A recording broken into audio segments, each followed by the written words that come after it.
kumetokea msukosuko hapa katikati baada ya kuwa tumemaliza uchaguzi.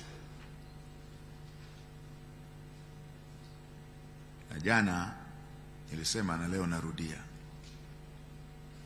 msukosuko huo umehusisha kupoteza maisha ya Watanzania, na wengine wamepoteza maisha bila kushiriki. Nimwambia mimi kwenye imani yangu, kumwaga damu ya mtu mmoja asiye na hatia sio baraka katika ardhi husika.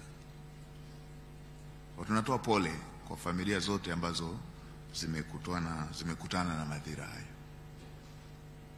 Tunapokutana kama hivi, Watanzania tumekutana kama hivi, ombi langu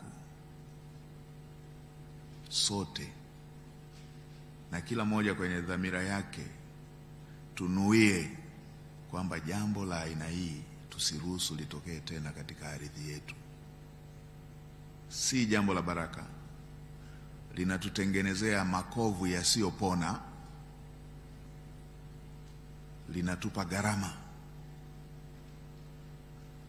Na kwa kuwa limetokea, kila mtu amekuwa akilisemea. Mimi ni waombe wa Tanzania, tuungane na Mheshimiwa Rais. Ameunda tume, tupate uhalisia wa jambo hili. Watu wasilirahisishe. Si jambo rahisi hili, si jambo la kawaida, wasilirahisishe. Ndio maana Mheshimiwa Rais ameunda tume, na ameunda tume si ya watu mashuhuri, ni ya watu wanaoheshimika, watu wenye heshima ndani ya nchi, ndani ya Afrika na ndani ya dunia. Majaji wakuu wastaafu, watu ambao keria zao zote wamekuwa kwenye masuala ya sheria na haki.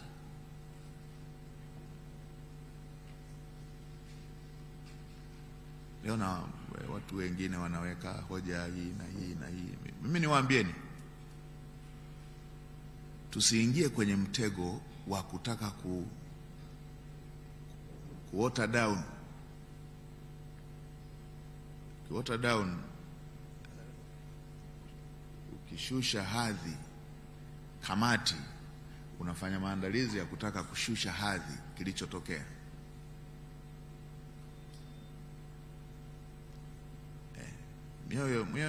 Mioyo kila mtu ana maoni yake, lakini mimi niwaambieni, these are the people. Ni watu wa kuaminika, ni watu wenye kuheshimika, ni watu wenye ubobevu kwenye masuala haya unaoweza kuyapata kwenye nchi yetu. Majaji wakuu wastaafu wametumika kwenye jaji mkuu Agustin Othman ametumika kwenye wapi, Cambodia huko Istimu, kwenye masuala ya aina hii, kwenye masuala yanayohusu masuala ya kisheria, masuala ya sio mtu mwepesi tu hivi kwenye field hii. Nani mwingine? Balozi Kapi amesaidia kwenye masuala ya aina hii katika baadhi ya nchi hapa Afrika, Cote d'Ivoire, Burundi. IGP mstaafu ni mbobevu kwenye maeneo, amekuwa Interpol, amekuwa like that. Kwa hiyo ni hulka ya mwanadamu kurahisisha, kubeza. Lakini mimi niwaombe wa Tanzania, niwaombe na sisi tulioko hapa, kwa ukubwa wa jambo lililotokea, tusiweke ajenda zingine na wala tusiweke mizaa mingine. Tuungane na Mheshimiwa Rais, lifanyiwe kazi kwa kina na tume, tujue undani wake. Isitokea huko kwenye watu wengine tunapenda tu kujidharau, kama mataifa mengine yote mpaka na ya nje ya Afrika na ya Afrika yamewahi kuwaita hawa wakafanye shughuli za aina hii. Sisi tutaachaje kuona ndio senior citizens tulionao? Tumuunge mkono Mheshimiwa Rais kwenye hili.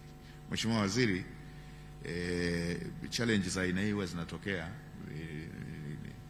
Nilikuwa nasoma siku moja kwenye Biblia, nani ile wanaongea kina Filipo, anasema ana challenge, kuna jambo lolote jema linaweza toka Nazareti?